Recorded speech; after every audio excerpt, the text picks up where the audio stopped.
मैं स्कूल में थी, मेरी बेटी चली गई थी। मैंने इसको फ़ोन किया तो उसका फ़ोन नहीं लग रहा था। मुझे पता नहीं था ये प्रोटेस्ट में गई है। तो मैंने जब देखा कि ये प्रोटेस्ट में गई है, मैंने कंटिन्यू फ़ोन करा क्योंकि जैमर लगा हुआ था, उसको फ़ोन नहीं, और घबरा रही थी कि भाई मेरे बच्चे को क्या होगा। मैं बार बार फ़ोन देख रही थी कि भाई क्या हो रहा है। मुझे किसी ने बताया कि लाठी चार्ज हो रहा है और मैं इतनी घबरा गई थी।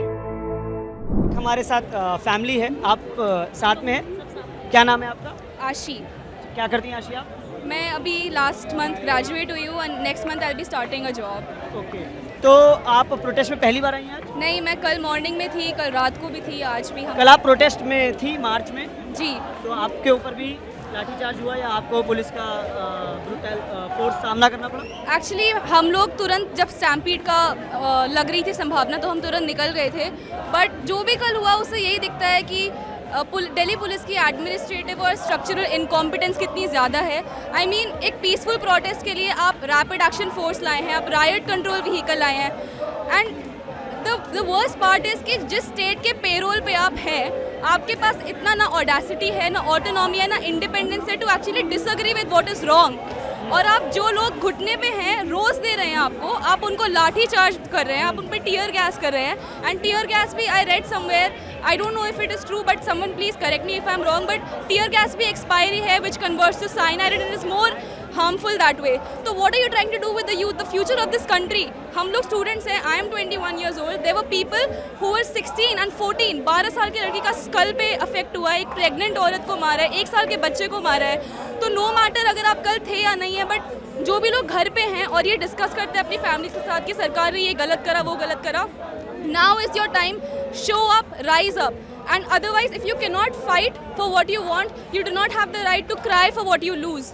Show up here, come every day. I'm here with my family, my dad, my mom, and I mean just bring your folks, man. This is the time to actually do something for your country. Raise your voice. Thank you. शुक्रिया। भैया मुझे एक बात बताइए। पहले तो aunty आप ये बताइए कितना मुश्किल होता है बच्चों को ऐसे प्रोटेस्ट में भेजना। एक माँ का दिल जो है, कल जब जो हज़ारों छात्राओं को जो पुलिस की लाठी पड़ी, पुलिस के डंडे पड़े, आंसू गैस पड़े, उनके माँओं के दिल पे क्या बीत रही होगी? भैया मैं टीचर हूँ, ठीक है, बाय प्रोफेशन। मैं स्कूल में थी, मेरी बेटी चली गई थी और मुझे जब मैंने इसको फ़ोन किया तो उसका फ़ोन नहीं लग रहा था। मुझे पता नहीं था ये प्रोटेस्ट में गई है, ठीक है। वो मुझे इसने व्हाट्सएप पे दिया था, मैं देख नहीं पाई क्योंकि स्कूल के टाइम पे हम फ़ोन नहीं देख सकते। तो मैंने जब देखा कि ये प्रोटेस्ट में गई है, मैंने कंटिन्यू फ़ोन करा क्योंकि जैमर लगा हुआ था, उसको फ़ोन नहीं, और मैं घबरा रही थी कि भाई मेरे बच्चे को क्या होगा। मैं बार बार फ़ोन देख रही थी कि भाई क्या हो रहा है। तो मुझे किसी ने बताया कि लाठी चार्ज हो रहा है और मैं इतनी घबरा गई थी क्योंकि मेरा बच्चा तो था ही था, और सारे कितने बच्चे थे वहाँ पे, और छोटे छोटे बच्चे भी मैंने देखा वहाँ पे बैठे हुए थे। उन लोगों को मैंने वीडियो देखा जिसमें 2 बच्चे बैठे हुए हैं और पुलिस वाले ने, और वो भी वो सिविल वर्दी वाले, मतलब वो पता नहीं पुलिस वाले थे, गुंडे थे, क्या थे, उन लोगों ने उठा के डंडे इतनी जोर से मारे और बेचारे वो डंडे खाते ही रहे। मैं कहती हूँ मतलब इन लोगों को, जब हम टीचर होके एक बच्चे को नहीं मार सकते हैं, उसकी अकाउंटेबिलिटी बन जाती है टीचर की, तो इनको कैसे इनकी हिम्मत हो गई कि बच्चों को, बिना निहत्थे बच्चों को मार दिया? बताइए इनकी हिम्मत कैसे हो गई?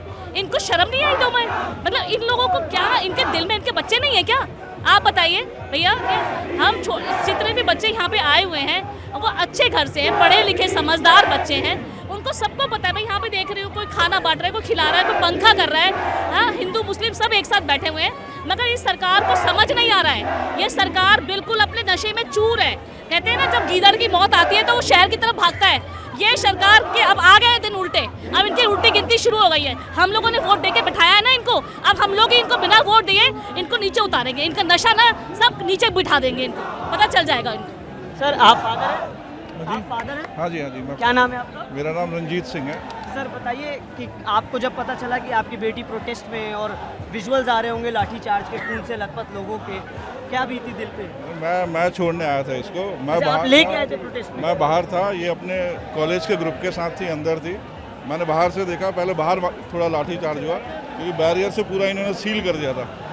एंट्री के लिए लोगों को आने दे रहे थे और एग्जिट पॉइंट सारे बंद कर दिए थे। इन्होंने पूरा एक छोटे से एरिया में कोर्डन ऑफ कर लिया सारों को। ऐसा लग रहा था जैसे जलियांवाला बाग बना दिया और ये सबको एक साथ इकट्ठा करके इनको सबको मारेंगे, और ऐसा ही किया इन्होंने। फिर हम बाहर खड़े थे, हम घबरा गए, फिर फ़ोन करने की कोशिश कर रहे हैं, कोई फ़ोन नहीं मिल रहा, बिल्कुल नेटवर्क जाम था, पता नहीं चल रहा क्या हुआ। फिर कम से कम 4 घंटे बाद इसने मेरे को फ़ोन किया, जब ये बाहर निकल गए, सीपी की तरफ चले गए।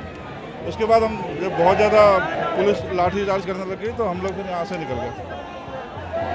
हाँ, ये जैसे सोनम वांगचुक ने कहा कि आज़ादी की दूसरी लड़ाई है, तो ये हमारे लिए अपॉर्चुनिटी है। अगर हम लोग सब चीज़ देखते हुए भी घर में बैठे रहेंगे चुपचाप, तो फिर हमारे लिए आवाज़ कौन उठाएगा, हमारे बच्चे के लिए आवाज़ कौन उठाएगा। तो इसलिए हम अपना भागीदारी दे रहे हैं जितना हो सकता है। शुक्रिया। तो आप देख सकते हैं कि एक परिवार का बच्चा जब प्रोटेस्ट में जाता है तो एक माँ के दिल पे क्या बीतती है, और जब तस्वीरें ऐसी आई कि बच्चे खून से लथपथ हैं, पुलिस बिना देखे किसी को भी मार रही है, किसी को भी किसी भी तरीके से मार रही है, तो एक डर बनता है।